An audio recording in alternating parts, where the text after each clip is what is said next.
tal? Buenas noches. Hoy es jueves y son las 7 de la noche en punto. Bienvenidos nuevamente a Taller Literario, nuestro programa número 3. Y antes de comenzar, quiero darles a conocer algunos de los comentarios que recibimos de nuestro programa anterior. Shadani Mendoza nos dice: te mandaré mi historia. Cecilia Lascano nos comenta: me gustó mucho el programa y voy a continuar escribiendo. Carmen Urbina dice: la sección de los textos es interesante. Sin embargo, hay varios que en mi opinión carecen de interés literario y se vuelve muy tedioso estarlos escuchando. Carmen nos cuenta, no sé si sea la misma o es otra Carmen, dice: me encanta la idea y es muy cierto lo que dices. Sabemos poco de la historia de nuestra familia, que es la nuestra propia. Osvaldo dice: la comunicación hoy en día está llena de letras. WhatsApp, por ejemplo. Escribir nuestra historia es una gran idea. El comentario sobre la regenta de Leopoldo Alas, Clarín, Cecilia Lascano dice: la regenta me parece muy interesante. Y le preguntan a mi colega Jorge Hutich: ¿sabe si hay una película mexicana de los 30 o 40 basada en esta novela? Ya te contestará don Jorge si tiene conocimiento de esta película. Marcela y Gilberto nos comentan: muy interesante la reseña de la regenta, tanto que invita a su lectura. Carmen Urbina nos comenta: será muy interesante leer La regenta, nos atraparon con esa frase introductoria. Tere nos pregunta: será muy interesante, ¿con qué personaje de su novela crees que se haya identificado el autor? Enrique solamente dice: interesante análisis. Y Marilena Urbina dice: gracias por antojarnos de esa manera a vivir a través de los libros. También queremos agradecer las felicitaciones de Violeta, nuestra madrina del primer programa, a quien le mando una cordial felicitación este día porque estamos cumpliendo 42 años de matrimonio. Gracias, Viole, por estar siempre a mi lado. También recibimos felicitaciones de Mayella, desde la ciudad de Mérida, Marcela y Gilberto, la familia Pulido Hutich y Hutich de la Lama, Leticia y Carmen Urbina, Enrique, Mauricio y Osvaldo Torres Esquinazi, Armando Díaz Arteaga, Alá para los amigos, Javier Díez de Sollano, Gil, Paco Torres, Monse, Ana, Ricardo Villanueva, Belia González, Martín Márquez, y a todos nuestros amigos y familiares que nos alientan con sus comentarios. Muchas gracias. El día de hoy les tengo una palabra. Esta palabra se llama procrastinar. Y esta palabra es muy interesante para nosotros porque significa posponer. Y eso es algo que quiero pedirles que tomen muy en cuenta. En nuestra vida, gran parte de nuestros proyectos se van en ese tono. Toda la vida estamos posponiendo iniciar nuestra dieta, siempre estamos posponiendo iniciar el momento de hacer ejercicio, y muy particularmente en mi propuesta de que tengamos que empezar a escribir, llega un momento en que ya no debemos posponer más esa acción. Los invito a que en este momento tomen una pluma, un cuaderno y empiecen, como dice Cecilia Lascano: voy a seguir escribiendo. Bien, la propuesta que les hice en el primer programa es la de escribir historias personales. Esta propuesta tiene un sentido maravilloso porque lo que se trata es, por primera vez, dejar a un lado todas las historias de estos grandes políticos fraudulentos, en su gran mayoría, o de todos estos artistas mal llamados famosos que inundan las pantallas de televisión, y les hice la propuesta de democratizar la escritura para que empecemos a escribir nuestras propias historias. Tenemos derecho a hacerlo. Lo único que requerimos es no seguir procrastinando. Tenemos que iniciar el día de hoy a escribir nuestra vida, la vida de nuestra familia, nuestras experiencias, nuestras derrotas, nuestros triunfos. Tenemos que democratizar la escritura. No se requiere ser famoso, no se requiere ser viejo o ser multimillonario para escribir. ¿Por qué escribimos? Simplemente porque existimos. Porque tenemos que crear una nueva narrativa en donde encontremos realmente nuevas voces. Si recuerdan, hablamos mucho de la literatura del yo, de esta literatura personal que no tiene ningún límite y en donde podemos ejercer toda la libertad del mundo. Una pregunta interesante es, ¿cómo vamos a escribir? Si nos metemos a ver algunos asuntos técnicos, puede convertirse esta sesión en algo un poco tedioso. Me conformo con decirles que hay diferentes géneros o subgéneros o tendencias o modas o como lo quieren ustedes llamar, que nos permiten escribir. Aquí lo importante no es que nos metamos tanto en el detalle de qué género, subgénero o en qué corriente nos metemos. Simplemente mi primera propuesta es, vamos a empezar a escribir, y una vez que empecemos a escribir y nos hagamos el hábito de estar escribiendo por lo menos 20 minutos todas las noches, ya después nos metemos en el rollo de ver qué género se acomoda mucho mejor. Por lo pronto solamente les quiero comentar el día de hoy que existen 5 posibilidades. Vamos a llamar posibilidades para no entrar en tecnicismo de si son géneros o subgéneros.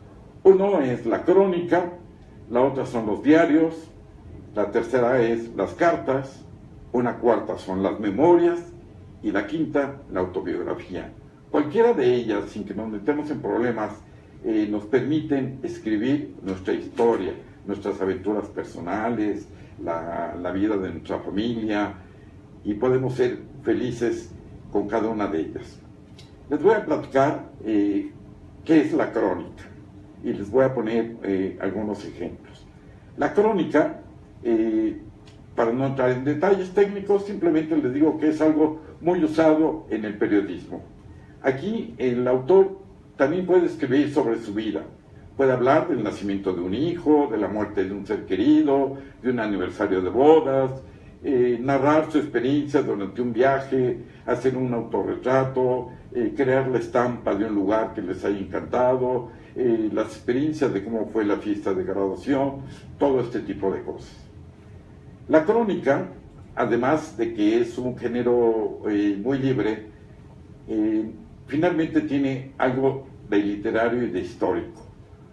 2 ejemplos de ello, que se han llevado a niveles muy elevados en la literatura, es Relato de un náufrago y Noticia de un secuestro, ambas de nuestro querido amigo don Gabriel García Márquez. Aquí lo interesante de esta crónica es que podemos incluir nuestros puntos de vista muy particulares, así como nuestros afectos. En una crónica podemos recrear atmósferas, establecer cierto tipo de lenguajes, establecer una forma determinada. Una crónica, a diferencia de otras cosas que vamos a ver, narra acontecimientos que en realidad sucedieron. Y además de ello, hay una reacción ante estos hechos. A diferencia de la ficción, por ejemplo, que es la novela, el cuento, en la ficción las situaciones y los personajes son inventados. En la crónica son acontecimientos reales que sucedieron. Uno de esas crónicas muy famosas es la de Elena Poniatowska. Y les voy a leer solamente un breve fragmento de La noche de Tlatelolco, que dice lo siguiente. Se trata de la primera parte, que tiene como título Ganar la calle. Y dice Elena Poniatowska, La noche de Tlatelolco: somos muchos, vienen a pie, vienen riendo, bajaron por el Choro Campo, la Reforma, Juárez, 5 de Mayo, muchachos y muchachas estudiantes que van del brazo en la manifestación con la misma alegría con que hace apenas unos días iban a la feria. Jóvenes despreocupados que no saben de mañana, dentro de 2 días, dentro de 4 estarán ahí hinchándose bajo la lluvia, después de una feria en donde el centro del tiro al blanco lo serán ellos. Niños blanco, niños que todo lo maravillan, niños para quienes todos los días son días de fiesta, hasta que el dueño de la barraca del tiro al blanco les dijo que se formaran, así el uno junto al otro como la tira de pollitos plateados que avancen los juegos. Clic, clic, clic, clic, y pasa a la altura de los ojos. Apunten, fuego, y se doblan para atrás, rozando la cortina de satín rojo. Si se dan cuenta, es un testimonio de una historia oral, es un testimonio de un acontecimiento que en realidad ocurrió. Elena Poniatowska le agrega algunos elementos literarios y crea esta maravilla que realmente nos hizo ver claramente qué fue lo que ocurrió esa noche del 2 de octubre de 1968. Otra manera diferente a la crónica es el diario. El diario tiene sus detalles. A veces uno se pregunta, un diario, ¿para qué escribir un diario? ¿Qué es hacer un diario? El diario es, a ratos es a veces un yo. Somos nosotros mismos. Y somos nosotros mismos porque el diario presupone un secreto. Es un lugar donde guardamos nuestras intimidades y finalmente, bueno, pues es algo privado. En el diario a veces nos dirigimos al propio cuaderno, como si fuera la persona con la que estamos interactuando. En un diario se van escribiendo los sucesos, pero hay algo muy interesante. Se desconoce el desenlace. Como vamos escribiendo día a día lo que nos va ocurriendo, no sabemos lo que va a ocurrir mañana, y menos lo que ocurre pasado mañana, y mucho menos lo que va a ocurrir mucho tiempo después. En el diario, aunque es algo personal, aunque es algo íntimo, aunque es algo secreto, en donde manejamos algunas intimidades, la verdad es de que siempre existe la posibilidad de que alguien lo lea. Y la verdad, aunque esto nos cuesta trabajo a los escritores confesarlo, es que muchos lo hacemos con la intención de que algún día se publique. El diario es un buen recurso para iniciar. A veces es importante que establezcamos un posible destinatario. Les recomiendo, por ejemplo, hacer lo que hizo Ana Frank cuando le escribía a una amiga imaginaria, que es la famosa Kitty, y de ahí se hizo famosa la frase de Hello Kitty. Para otros es simplemente querido diario, como si ese querido diario fuera un ente vivo, alguien que tiene la capacidad de escucharnos, de hacernos pensar, de darnos paz, de reflexionarnos. Les voy a leer un poco, también un fragmento del diario de Ana Frank. Esto fue el viernes 14 de agosto de 1942. Y dice: querida Kitty, durante todo un mes te he abandonado, pero es que tampoco hay tantas novedades como para contarte algo divertido todos los días. Los Van Damme llegaron el 13 de julio. Pensamos que vendrían el 14, pero como entre el 13 y el 16 de julio, los alemanes empezaron a poner nerviosa cada vez a más gente, enviando citaciones a diestra y siniestra. Pensaron que era más seguro adelantar un día la partida antes de que fuera demasiado tarde. A las 9:30 de la mañana, aún estábamos desayunando, llegó Peter Van Damme, un muchacho desgarbado, bastante soso y tímido, que no ha cumplido aún los 16 años y de cuya compañía no cabe esperar gran cosa. El señor y la señora Van Damme llegaron media hora más tarde. Para gran regocijo nuestro, la señora traía una sombrerera con un enorme orinal dentro. Sin orinal no me siento en mi casa, en ninguna parte, sentenció, y el orinal fue lo primero a lo que se le asignó un lugar fijo, debajo del diván. El señor Van Damme no traía orinal, pero sí una mesa de té plegable bajo el brazo. Bueno, esta es otra historia de cómo podemos iniciar. Ya vemos la crónica, que relata sucesos que en realidad ocurrieron, le agregamos algunos detalles literarios y empezamos a escribir. La otra posibilidad es un diario, y como tercera posibilidad tenemos las cartas. Las cartas es un género epistolar que deberíamos de rescatar. En las cartas el autor está inmerso Yo, como autor, soy el que estoy escribiendo un acontecimiento muy reciente y además el destinatario también está presente. Esto significa que lo conozco, sé a quién le estoy escribiendo.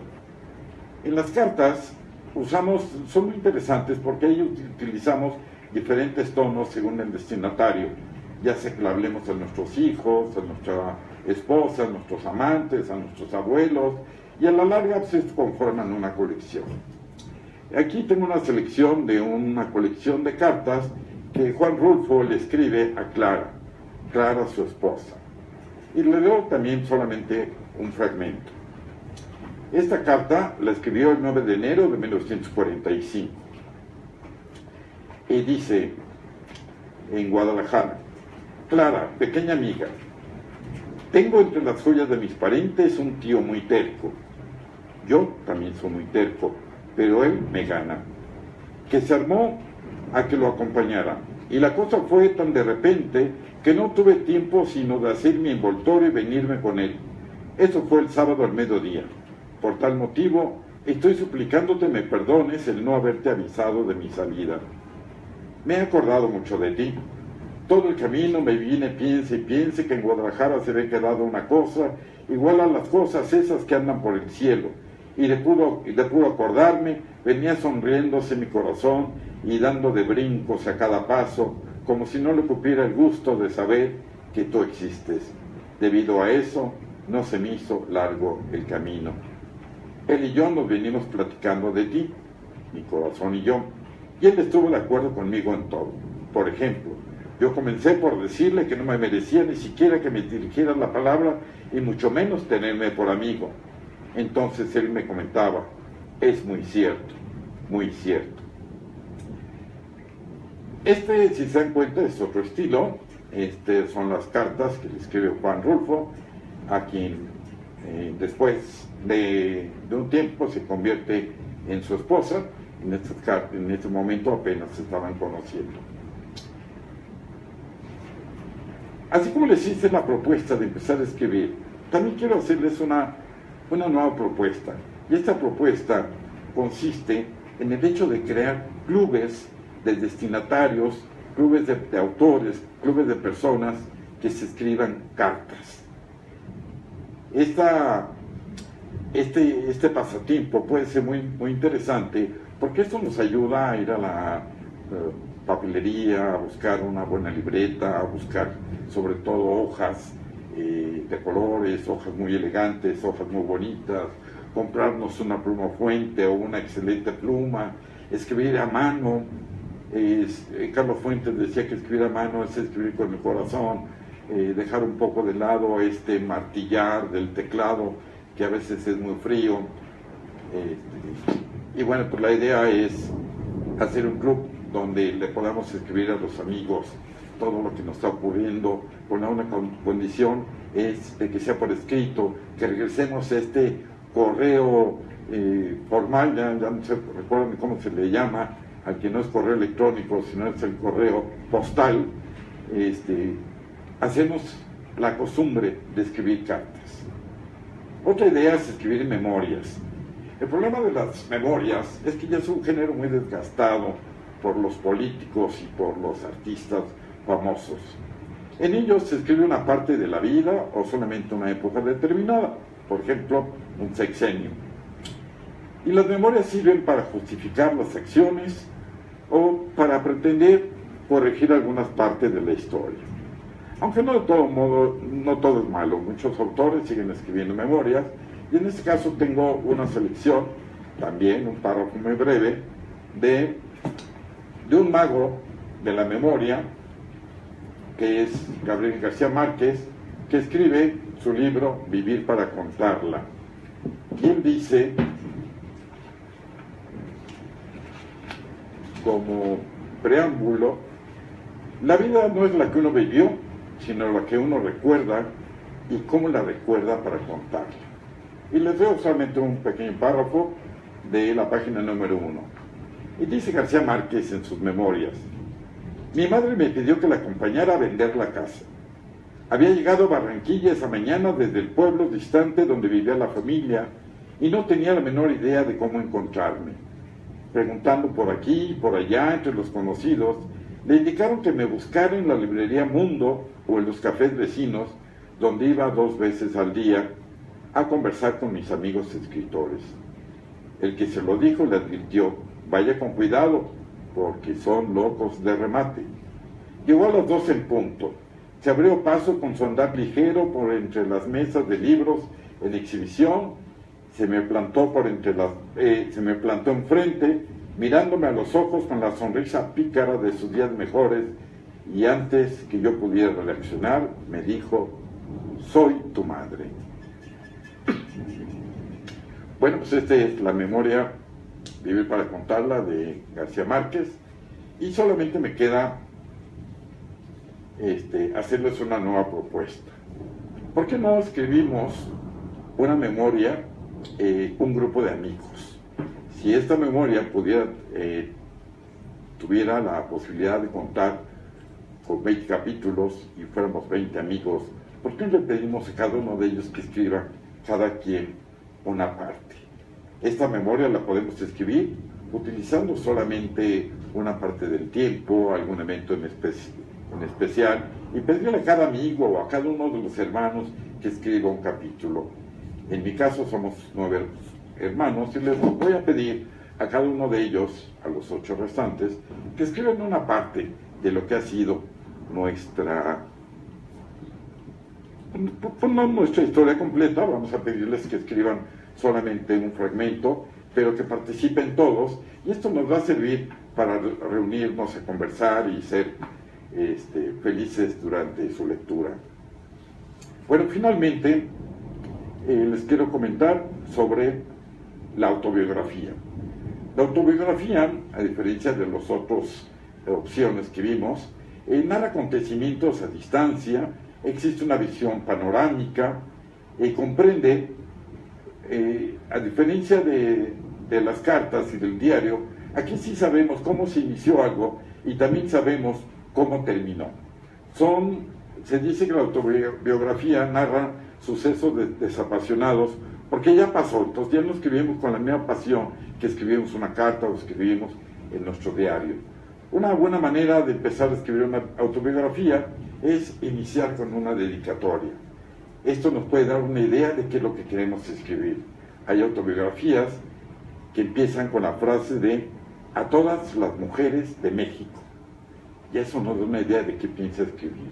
O podemos empezar con la dedicatoria de "para mis hijos", y eso también nos va a ayudar a saber qué es lo que queremos escribir.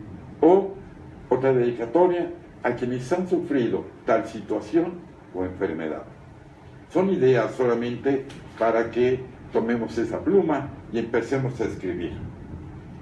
Como un ejemplo de autobiografía, les narro también un párrafo de un escritor que ya nos abandonó, mi profesor en la Facultad de Ciencias Políticas y Sociales, Gustavo Sáenz, un autor que tuvo mucho éxito con La princesa del Palacio de Hierro, que le mereció el premio Javier Villaurrutia, y que después de esa etapa escribió su autobiografía. Y esta dice así: cuando tenía 5 años, me disgustaba ir a la escuela. Por las mañanas el radio transmitía un programa terrorífico, La Legión de los Madrugadores, a cuyo ritmo había que lavarse, vestirse, desayunar y ordenar los útiles escolares. Un día entré en la recámara de mi papá y vi a una mujer en la cama. Él había salido a trabajar. Era chofer de los camiones Lomas Chapultepec. Intuí golosamente que la mujer estaba desnuda bajo las cobijas y me acerqué. Levanté la colcha despacio, despacio, despacio, muy nervioso. Entre sueños, ella dio un manotazo cubriéndose cuando apenas había logrado verla. Le dije: se me cayó un botón de la camisa y lo ando buscando. Y me agaché para meterme debajo de la cama, y allí me arranqué uno y salí del cuarto triunfante con el botón en la mano. Bueno, todo esto solamente son algunos ejemplos que les presento con la única intención de que nos sirvan como de inspiración, como de punto de arranque para empezar a escribir. Bueno, pues vamos a hacer un pequeño corte, y en este pequeño corte, donde le daremos la palabra a nuestro compañero Jorge Jutich, antes de ello quiero decirles que quienes nos estén sintonizando en Facebook, les pedimos que por favor recarguen la página y en un minuto regresamos con ustedes. Le doy las gracias a Karina Soberanis, que está aquí en producción, y a nuestro productor de siempre, don Martín Hernández. Gracias por su compañía. Nos esperamos el próximo jueves.